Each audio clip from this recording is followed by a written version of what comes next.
السلام علیکم ورحمۃ اللہ وبرکاتہ۔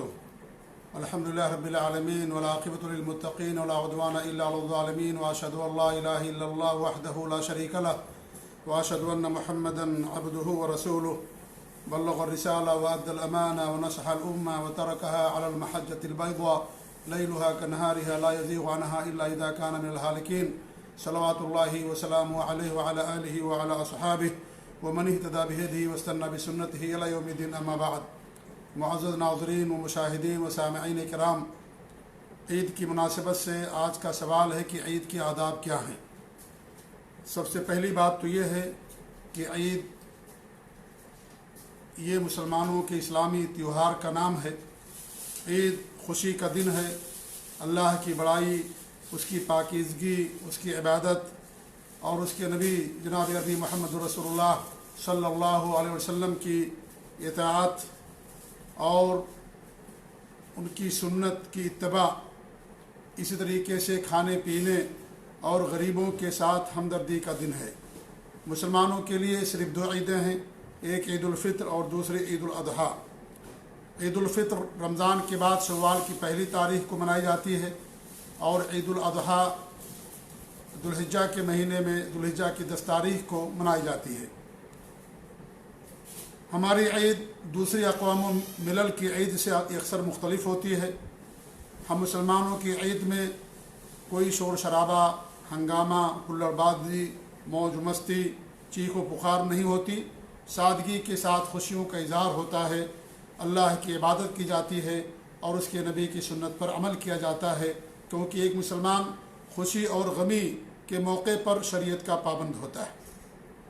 یہ عید جو سال میں ایک مرتبہ آتی ہے، ہمارے لیے خوشیوں کا پیغام لے کر کے آتی ہے، اس لیے عید آنے سے ہمارے اندر بھی خوشی ہونی چاہیے، اور خوشی کا اظہار انسان اللہ کی بڑائی بیان کر کے، نبی کی سنت پر عمل کر کے، نماز پڑھ کر کے اور صدقات و خیرات کر کے، غریبوں کے ساتھ ہمدردی کر کے، یہ ایک دوسرے کو مبارکباد دے کر کے کہ اللہ تعالی ہمارے اور تمہارے اعمال کو قبول فرمائے، اس طریقے سے انسان اپنی خوشیوں کا اظہار کرتا ہے۔ اس کے کچھ آداب ہیں۔ نمبر 1، عید کا چاند نظر آ جانے کے بعد سے لے کر کے جب تک عید کی نماز نہ پڑھ لی جائے، اس وقت تک مردوں کا بلند آواز سے تکبیر کہنا اور عورتوں کا خاموشی کے ساتھ کہنا مسنون ہے۔ تکبیر کے الفاظ کیا ہیں؟ تکبیر کے الفاظ یہ ہیں: اللہ اکبر، اللہ اکبر، لا الہ الا اللہ، واللہ اکبر، اللہ اکبر وللہ الحمد۔ یا یہ کہیں: اللہ اکبر، اللہ اکبر، اللہ اکبر وللہ الحمد، اللہ اکبر و اجل، اللہ اکبر علی ما ہدانا۔ یا یہ کہیں: اللہ اکبر، اللہ اکبر، اللہ اکبر کبیرہ۔ یہ کچھ الفاظ ہیں جو ہمارے نبی صلی اللہ علیہ وسلم سے اور صحابہ کرام سے ثابت ہیں کہ آپ ان کو کہا کرتے تھے۔ نمبر 2، عید کا چاند نظر آ جانے کے بعد زکوٰۃ الفطر کا نکالنا فرض ہو جاتا ہے، لہذا ابھی تک اگر کسی نے زکوٰۃ الفطر نہیں نکالا ہے تو انہیں چاہیے کہ نکالنے میں جلدی کریں اور عید کی نماز سے پہلے اسے ادا کر دیں۔ اگر عید کی نماز سے پہلے کوئی آدمی ادا نہیں کر پایا، عید کے بعد ادا کرے گا تو بھی اسے ادا کرنا ضروری ہے، اور وہ عام صدقہ شمار کیا جائے گا، اور اگر عید سے پہلے ادا کرے گا تو زکوٰۃ الفطر ادا ہو جائے گا۔ نمبر 3، زکوٰۃ الفطر میں غلے کے علاوہ قیمت ادا کرنا، پیسہ یا نقدی دینا جائز نہیں ہے۔ ہمارے نبی کا جو عمل ہے، سلف صالحین کا، صحابہ کا جو عمل ہے، تابعین، طبع تابعین، علماء کا ہر زمانے میں ہر دور میں جو عمل رہا ہے وہ یہ ہے کہ وہ زکوٰۃ الفطر میں غلہ نکالتے تھے، اور غلہ کے ساتھ ساتھ اگر ان کی قیمت سے بھی مدد کر دی جائے تو نور علی نور ہے، الحمدللہ، بڑی اچھی بات ہے، لیکن ہمارے نبی کا جو عمل ہے وہ قیامت تک کے لیے ہے اور اس کے اوپر ہمیشہ عمل کیا جائے گا، لہذا زکوٰۃ الفطر غلہ ہی نکالے، اور اگر کچھ اس کی اور مدد کر دے فقیر کی تو الحمدللہ یہ اور زیادہ بہتر ہے۔ نمبر 4، عید کے لیے غسل کرنا مستحب ہے، مرد اور عورت سب کا۔ نمبر 5، جو کپڑے میسر ہوں ان میں نسبتاً جو زیادہ اچھے کپڑے ہوں انہیں پہنیں اور زیب تن کریں۔ نمبر 6، عید کی صلاۃ سے قبل تاک کھجوروں کا کھانا مسنون ہے۔ نمبر 7، عید کی نماز کا جو وقت ہے وہ سورج نکلنے کے تقریباً 20 منٹ کے بعد شروع ہو جاتا ہے اور اس کا وقت زوال آفتاب یعنی سورج کے زوال سے کچھ دیر پہلے تک رہتا ہے۔ نمبر 8، جب گھر کے سارے لوگ اکٹھا ہو جائیں تو سب مل کر کے باجماعت گھر کے اندر عید کی نماز ادا کریں۔ اگر کچھ تھوڑی تاخیر ہو جائے کوئی حرج کی بات نہیں ہے۔ عید کی نماز آپ صلی اللہ علیہ وسلم تھوڑی تاخیر کے ساتھ پڑھتے تھے، جبکہ بقرعید کی نماز میں تھوڑی آپ جلدی کیا کرتے تھے۔ لہٰذا جب پورے گھر کے افراد نہا دھو کر کے تیار ہو جائیں، سب کو اکٹھا کر کے جماعت کے ساتھ عید کی نماز گھر کے اندر پڑھیں۔ اگر کہیں جماعت نہ ہو پائے، اکیلا تنہا آدمی رہتا ہو، تو اس کے لیے بھی ضروری ہے کہ وہ عید کی نماز ادا کرے، کیونکہ عید کی نماز فرض عین ہے۔ اللہ کے رسول صلی اللہ علیہ وسلم فرمایا ھذا عیدنا اہل الاسلام، یہ ہم مسلمانوں کی عید ہے۔ لہذا عید کی نماز ہر مسلمان پر فرض ہے، مرد اور عورت سب پر فرض ہے۔ لہذا اگر انسان تنہا ہے تو بھی عید کی نماز پڑھے گا۔ نمبر 9، جہاں تک اس کے طریقے کی بات ہے تو اس سے پہلے میں نے تفسیر کے ساتھ اس کا طریقہ میں نے بیان کیا ہے اور سارے مسائل کو اس کے اندر بیان کرنے کی کوشش کی ہے۔ البتہ مختصر طور پر آپ جان لیں یا دوبارہ میں مختصر طور پر وہ طریقہ آپ لوگوں کے سامنے بیان کر دینا مناسب سمجھتا ہوں۔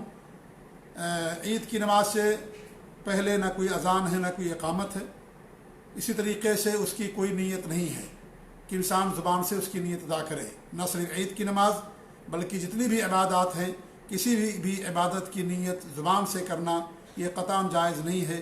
یہ دین کے اندر بدعت ہے، نئی چیز ہے، اور بدعت گمراہی ہوتی ہے، اور گمراہی انسان کو جہنم کے اندر لے جانے والی ہوتی ہے۔ ہمارے لیے اللہ کے رسول صلی اللہ علیہ وسلم کی سنت کی اتباع کافی ہے، لہذا انسان کو بدعت سے بچانا ضروری ہے۔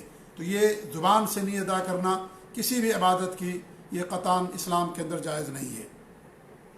اس کا طریقہ کیا ہوگا؟ اس کا طریقہ یہ ہوگا کہ آپ پہلی رکعت میں قراءت سے پہلے 7 تکبیریں کہیں گے۔ 7 تکبیریں کہیں گے قراءت سے پہلے۔ پہلی بار تب اللہ اکبر کہیں گے تو یہ تکبیر تحریمہ ہوگی، اور تکبیر تحریمہ کے بعد دعائے ثنا پڑھیں۔ اس کے بعد 6 بار وقفے کے ساتھ اللہ اکبر کہیں۔ اس کے بعد اعوذ باللہ اور بسم اللہ پڑھیں، پھر سورہ فاتحہ پڑھیں، اور اس کے بعد سورہ اعلیٰ پڑھیں اگر یاد ہے، یا سورہ قاف پڑھیں اگر یاد ہے، اور اگر یہ دونوں صورتیں یاد نہیں ہیں تو کوئی بھی صورت آپ پڑھ لیں۔ اس کے بعد اللہ اکبر کہہ کر کے رکوع میں جائیں، رکوع سے سر اٹھائیں، اس کے بعد پھر سجدے میں جائیں، 2 سجدے کریں، اور پھر اللہ اکبر کہہ کر کے آپ دوسری رکعت کے لیے کھڑے ہوں۔ تو دوسری رکعت میں کھڑے ہونے کے بعد قراءت سے پہلے 5 مرتبہ وقفے کے ساتھ اللہ اکبر کہیں۔ اس میں ہاتھوں کو اٹھائیں گے یا نہیں اٹھائیں گے، اس کے بارے میں علماء کے اقوال ہیں، اور کچھ علماء اس بات کے قائل ہیں کہ اٹھانا چاہیے، کچھ علماء اس بات کے قائل ہیں کہ نہیں اٹھانا چاہیے۔ بہرحال ہمارے نبی صلی اللہ علیہ وسلم سے جو چیز بیان کی جاتی ہے کہ اس میں اس کا کوئی ثبوت نہیں ملتا ہے کہ آپ اٹھاتے تھے یا نہیں اٹھاتے تھے۔ عبداللہ بن عمر رضی اللہ تعالیٰ عنہما سے آتا ہے کہ اٹھاتے تھے، لہذا اگر کوئی آدمی اٹھاتا ہے تو بھی کوئی حرج کی بات نہیں ہے، اور نہیں اٹھاتا ہے تو بھی کوئی حرج کی بات نہیں ہے، اور نہ اٹھانا اگرچہ میں اسے زیادہ بہتر سمجھتا ہوں۔ 5 تکبیریں ہو گئیں وقفے کے ساتھ، پھر اس کے بعد آپ بسم اللہ پڑھیں گے اور سورہ فاتحہ پڑھیں گے، اور اس کے بعد آپ اگر آپ نے سورہ قاف پڑھی تھی پہلی رکعت کے اندر تو سورہ قمر پڑھیں گے، یعنی اس کا پڑھنا مسنون ہوگا سورہ اقتربت الساعۃ وانشق القمر۔ اور اگر آپ نے پہلی رکعت کے اندر سورہ اعلیٰ پڑھی تھی تو سورہ غاشیہ پڑھنا انسان کے لیے مسنون ہے۔ لیکن اگر یہ صورتیں انسان کو یاد نہیں ہیں تو کوئی بھی صورت انسان پڑھ سکتا ہے۔ اس کے بعد آپ اللہ اکبر کہہ کر کے رکوع میں جائیں، اور رکوع سے سر اٹھائیں، پھر 2 سجدے کریں، پھر تشہد میں بیٹھیں، اتحیات پڑھیں، درود شریف پڑھیں، اور جو دعائیں آپ کو یاد ہیں وہ دعائیں پڑھیں، اور اس کے بعد دونوں طرف آپ سلام پھیر دیں۔ اس طریقے سے عید کی نماز ادا ہو گئی۔ عید کی نماز کے بعد 10ویں چیز یہ ہے کہ اگر آپ خطبہ دے سکتے ہیں، آپ کو اللہ نے علم دیا ہے خطبہ دے سکتے ہیں، تو آپ خطبہ دیں، بہتر ہے۔ اور اگر خطبہ نہیں دیتے ہیں تو کوئی حرج کی بات نہیں ہے۔ اگرچہ خطبہ دینا انسان کے لیے بہتر ہے کہ وہ مختصر طور پر اپنے گھر والوں کو اور جن کے ساتھ وہ عید کی نماز پڑھ رہا ہے انہیں واعظ و نصیحت کر دے، کیونکہ عید کی نماز کے اندر خطبہ دیا جاتا ہے، لیکن ضروری نہیں ہے، اور اگر دے دے تو بہتر ہے اور نہ دے تو بھی کوئی حرج کی بات نہیں ہے۔ 11ویں چیز یہ ہے کہ عید کی نماز آپ کی ہو گئی، عید کی نماز سے تکبیر کہنا نماز کے بعد کا جو تکبیر کا وقت ہے وہ عید کی نماز سے پہلے تک ہے، عید کی نماز کے بعد تکبیر نہیں کہی جائے گی۔ اور اس کے بعد اگر آپ کی کسی بھائی سے ملاقات ہو عید کے دن یا ٹیلی فون سے گفتگو ہو تو آپ اسے یہ کہیں تقبل اللہ منا و منک، اللہ تعالی ہمارے اور تمہارے اعمال کو قبول فرمائے۔ 12ویں اور آخری چیز یہ ہے کہ آج پوری دنیا کے اندر لاک ڈاؤن ہے، سب لوگ اپنے گھروں کے اندر محصور ہیں، لہذا جو مسلمان جس ملک میں رہتا ہے اس ملک اور حکومت کا جو قانون ہے اس کی پاسداری کرتے ہوئے، اس کا پاس و لحاظ رکھتے ہوئے گھروں کے اندر عید کی نماز پڑھیں، اور اجتماعیت سے یا اس طریقے سے اگر اجازت نہیں ہے تو اسی صورت میں باہر نکلنے سے پرہیز کریں۔ مسلمان متمدن قوم ہوتی ہے اور ان تمام چیزوں کا پاس و لحاظ رکھتی ہے جو انسانیت کے لیے، لوگوں کے لیے نقصان دہ ہوتی ہے، لہذا ان تمام چیزوں کا خیال رکھنا انسان کے لیے ضروری ہے۔ اللہ تعالیٰ سے دعا ہے کہ اللہ رب العالمین ہمارے نیک اعمال کو قبول فرمائے اور ہماری کوتاہیوں کو اور خامیوں اور غلطیوں کو اللہ تعالیٰ معاف فرمائے، آمین۔